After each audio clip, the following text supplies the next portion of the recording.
We know that Google is the highest intent way to advertise. It is when people are ready to go and ready to convert. And for the right sorts of businesses, can really be a lever to pull to generate business when you need or to set up a sustainable marketing engine. Stop and don't spend another single cent on advertising until you listen to this. I'm Marianne Amies. This is Ready, Set, Paid Ads. Digital marketing for paid ad success. Let's go. Welcome back to another episode of Ready, Set, Paid Ads. Today, I want to talk about Google Ads for beginners. And I think that Google Ads doesn't get nearly as much space or airtime as social media ads do. But in reality, Google Ads have been around for so long. They are a true marketing tap when used well, and you'll hear people talking about turning that tap on and turning it off. So we know that Google is the highest intent way to advertise. It is when people are ready to go and ready to convert. And for the right sorts of businesses, can really be a lever to pull to generate business when you need or to set up a sustainable marketing engine. But as I said, we tend to see a lot of noise for meta ads, what to do on social media ads, what's working now. But Google, I think because it tends to be more technical and less aesthetics driven, tends to be a little bit forgotten. So I wanted to make sure there was an episode here for beginners using Google Ads and really to give some top tips that are going to help save you money and get more clicks. So what I wanted to dive into today is some of the little known or the less talked about things you can do in Google Ads that can really help make your budget go further. These are things when we audit an ads account for the first time are some of the areas we're looking at as well to understand how well has this ads account been set up and what opportunities are there to make some small changes and start to see more clicks and more conversions coming through without the effort of restructuring everything and going back to the drawing board. So they're really beginner friendly. I'm going to talk you through them, and I hope you can take away one or two things you can do within your own Google Ads account and start to see some differing results. So the first is actually one of my favorite, and it's using negative keywords to reduce spend. So when we run our ad campaign and we tell Google about the words we want to target, Google looks for words, especially if we're using broad match, and I'm going to talk about that later as well. It's going to look for words and phrases and search terms in and around the keywords that you've selected.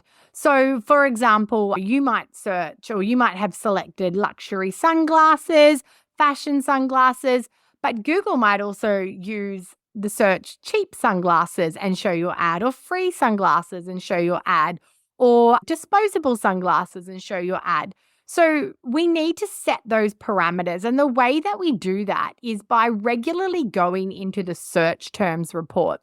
So what the search terms report does is it actually tells us what people typed in to get to our ad. So we set up our keywords that we want to target, and then there's the reality of what happened. And going into those search term reports not only gives you insight into the ways in which people are searching for your product and service, but it also helps you identify irrelevant searches.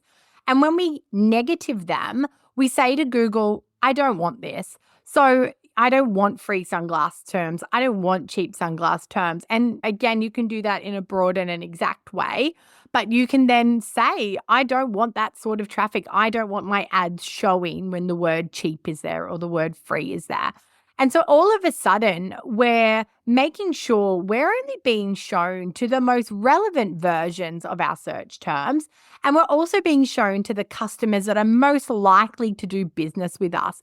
We see this with a lot of professional services as well. So myself, if I ran ads for Marketing Agency Sydney, I will get clicks on jobs in marketing agencies, careers in marketing agencies. So what I want to do is go and negative those terms, jobs, careers, positions vacant, because I don't want to pay for those clicks to my landing page because they are not the kind of clicks that want to do business with me.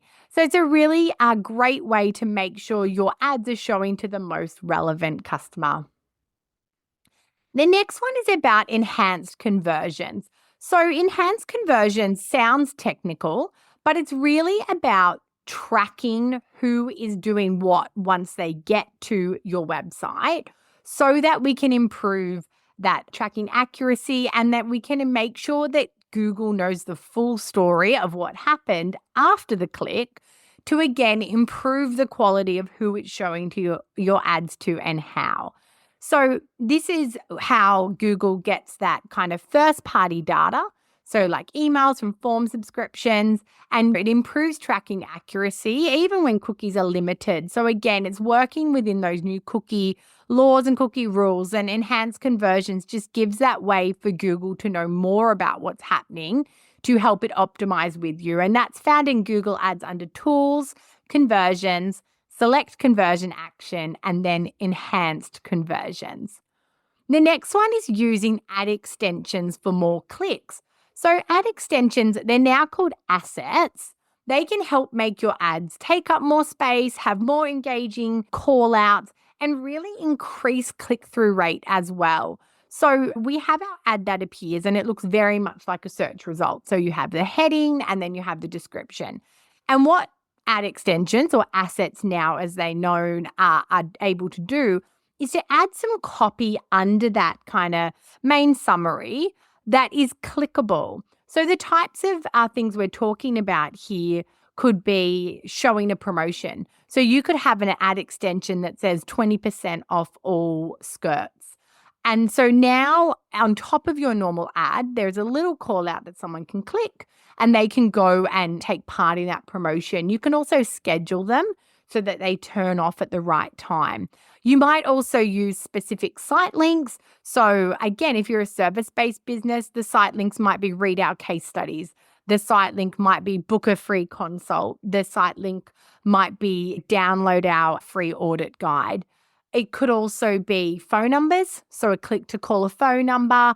It can also be structured snippets, so actually that sort of next level down piece of information, another page with the title and a summary and the opportunity for that to show. So the way that ad extensions can help is giving, I guess, more opportunities to convert out of just that headline and body copy. We know now with the way that we set up our Google Ads, we're setting up fragments of a whole story. So, we're putting together 30 character headlines, options, and Google is assembling those 2 or 3 different 30 character headlines into one headline. So we don't have that control of exactly what our ad is going to say to each person, which is good because obviously that is being optimized on the individual search. But what site links do is give us that kind of guaranteed presence or that guaranteed way to make sure a certain part of our service or offer or a promotion really comes top of mind and has that ability to convert. The next tip is around audience targeting. So we talk about this a lot in our PMAX campaigns, and audience signals is really the basis of a great PMAX or Performance Max campaign. But you can actually use audience targeting for your search ads too. So they're not just for display, they're not just YouTube. We can come in and add, I guess, in-market and affinity audiences. And then later we can look at the performance and adjust our bids and see how these segments are performing for us. So if you're a dentist, you would have your keyword terms around local dentist, family dentist, dentist in suburb X, dental checkup, emergency dental, whatever they may be. And that is how, in a search ad, you're primarily targeting by the keywords that you have selected. When we think of our audiences and our audience targeting, it's kind of, if you can lend your mind to meta ads, even though I said we weren't talking about that today, it's those categories of people. So Google, like Meta, is categorizing people on their behavior. It's categorizing people based on their actions online. So you could then say add an audience like parents and family, or you can add an audience of health and wellness and start to see how that impacts your performance. Start to see how showing ads to an audience can help go further and how that compares to your keywords or how that complements your keywords. So it's a real area of testing and learning. And again, it is probably beginner to intermediate level of expertise needed. But I'd encourage you, especially if you've been running your ads for a while and you feel like they're stagnating, it's just another area that you can test and explore. And now the last one I'm going to talk to you about is testing different match types for keywords. So I touched on match type a little bit earlier, but to go into detail, Google has 3 match types for keywords. So when you're selecting a keyword, let's say we have a seafood restaurant. So generally, when we set up our keywords and we go through the keyword planner and we put all those words in, we're generally getting broad match. So if you broad match against seafood restaurant, broad match against seafood restaurant near me, broad match of seafood platter, cronulla, all those terms that we've put in, we're saying broad match. And when we say broad match, what we're saying to Google is anything like this. So it's quite wide. So again, when I have seafood restaurant, a broad match of that might be fish and chips takeaway. And Google might go, oh, you've got a seafood restaurant. This person is looking for fish and chips takeaway. That's a pretty broad match. That seems about the same. Or it could be vegetarian restaurant. And Google goes, oh, that's kind of nearly almost there. That's a broad match. Or seafood cafe, seafood catering. You're going to get a lot of other sounds like, but not quite the same. And broad match is obviously usually a cheaper cost per click. But if you're not doing that step we talked about before of negative keywords, you're going to end up serving your ads to a lot of people that aren't your ideal target. So then you've got phrase match. So phrase match is more controlled but a bit more flexible. So in phrase match, you're kind of looking for a few of the words in a row. So if the broad match was, say, restaurant, or if the keyword was restaurant, phrase match may be more towards seafood restaurant near me. So you're kind of saying, I want this phrase and I want to be looking for more factors of that phrase. And then exact match is when we say seafood restaurant. Those 2 words, exactly as they are, in that order, that is what I want. Now, that's very precise. It can drive your cost up, but for some instances, it's going to work really well. And where it's going to work is particularly in your branding campaign. So if I'm running a brand campaign for Wise Up Marketing, my agency, I'm going to want exact match in there, because I don't want when someone broadly searches Wise Up Marketing, because that could be smart marketing skills. It could be Wise Up data collection or some other business with a similar name to me. I'm going to waste a lot of clicks. Whereas exact match, Wise Up Marketing, means they were looking for my business. Phrase match could quite work for me as well, because I've got a few words in my brand name.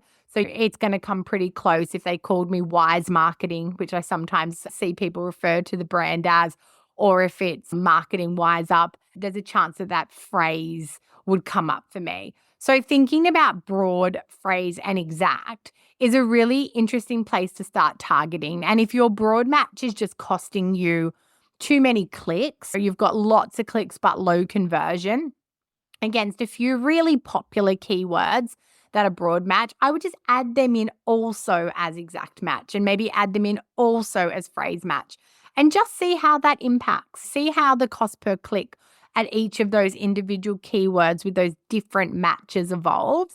And then obviously look for your conversions. And a lot of the things I've talked about today are really dependent on being able to track your conversions. So if you have an e-commerce site, it's about making sure your e-commerce tracking is set up. If you're using Google Ads, so Google knows conversion volume, conversion value.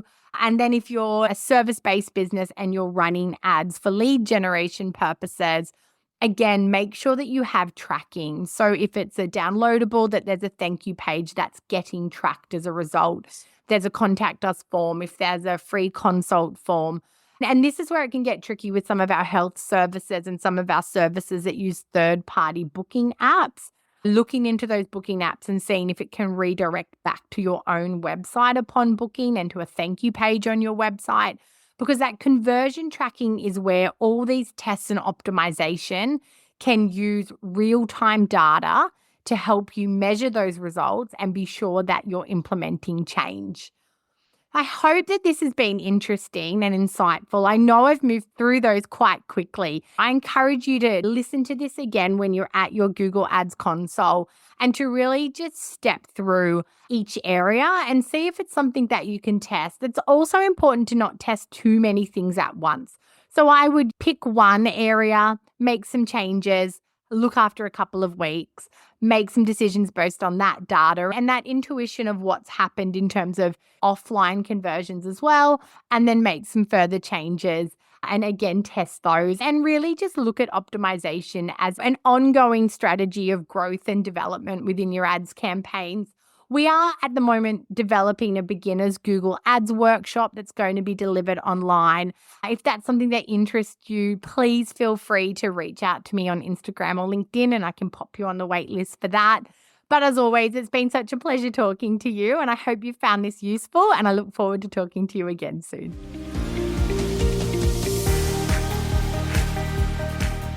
That's a wrap on another episode of Ready, Set, Paid Ads.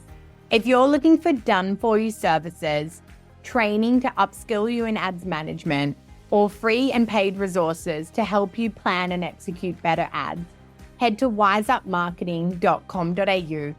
If you've loved this episode, be sure to subscribe for future episodes. And if you know someone that would love this podcast too, go on and share it.